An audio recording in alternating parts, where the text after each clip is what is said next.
How's it going, everybody? This is BeatTheBush. Today I'm going to talk about emergency funds and actually how much you need to keep in one.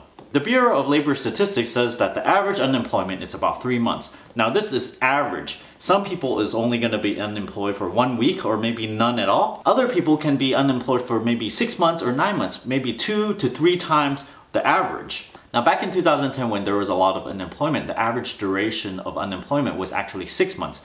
This is average, so some people might be out for a job for 12 months, 16 months, 18 months even. So this gives you an idea of how much emergency fund you need to actually tide you over until you find your next job. Now to me, should you only really save just 3 months just for the emergency fund so that you can tide yourself over just exactly, just barely until you find your next job? To me, I feel like you really should be more secure than this. Maybe you should save up 2 to 3 times as much just to have a warm fuzzy feeling so that you can rest easy at night. Because imagine if you're out of a job and you have 3 months of emergency savings. Every single day that goes by, you see your savings go down a little bit more.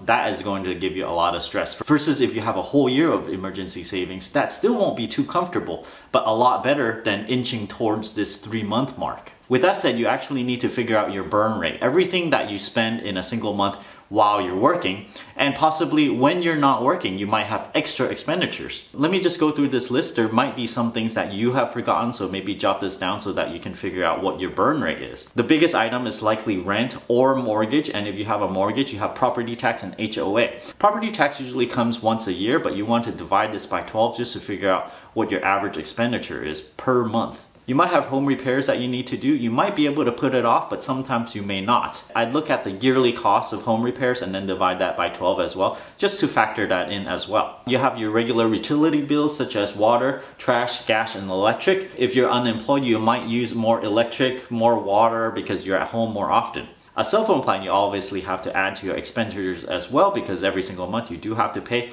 Except for me, I don't pay for a cell phone plan. I have a free plan. Now, not having a cell phone plan is useful for me in that I can reduce my expenditures, therefore I can reduce my emergency savings. If you're interested on how I get my free cell phone plan, I have a video over here. I'll leave that over there. Internet, you might have to pay for that. Car insurance, if you have a car repairs and maintenance, you might want to add in the average monthly cost that you have to pay for that. You have gas, likely you can reduce this if you're unemployed. Car payments, you really should not have this because I prefer that everyone buys their own car in full. If you can't afford it, buy a cheaper car. I personally do not have one, so that is knocked off as well. No cell phone, no car payment.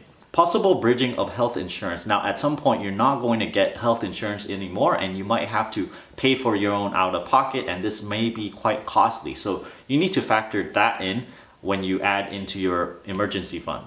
Travel, clothes, gadgets, and restaurants. You might be able to reduce these significantly because when you're out of a job, you're likely not going to go travel and buy a bunch of new clothes or buy a bunch of new gadgets or even go out to restaurants as much. Therefore, all of these might kind of offset the health insurance thing. It really depends on your expenditure on all these items. Student loan, credit card, personal loan payments. Now these items are all debts and you're really servicing the interest and a little bit of the principal on all these debts. This is another reason I dislike all these debts, because if you find yourself in an emergency situation where you're out of a job, then it makes your burn rate that much higher because, oh my gosh, you have a student loan you have to pay for, credit card, personal loans, all these payments, they can add up to a lot. And if you lose your job, it can make you go insolvent much quicker if your burn rate is that much higher. So you can see that if you reduce your expenditure, it makes you that much more secure if you ever find yourself out of a job. So my proper recommendation for an emergency fund is roughly 12 months of expenditure.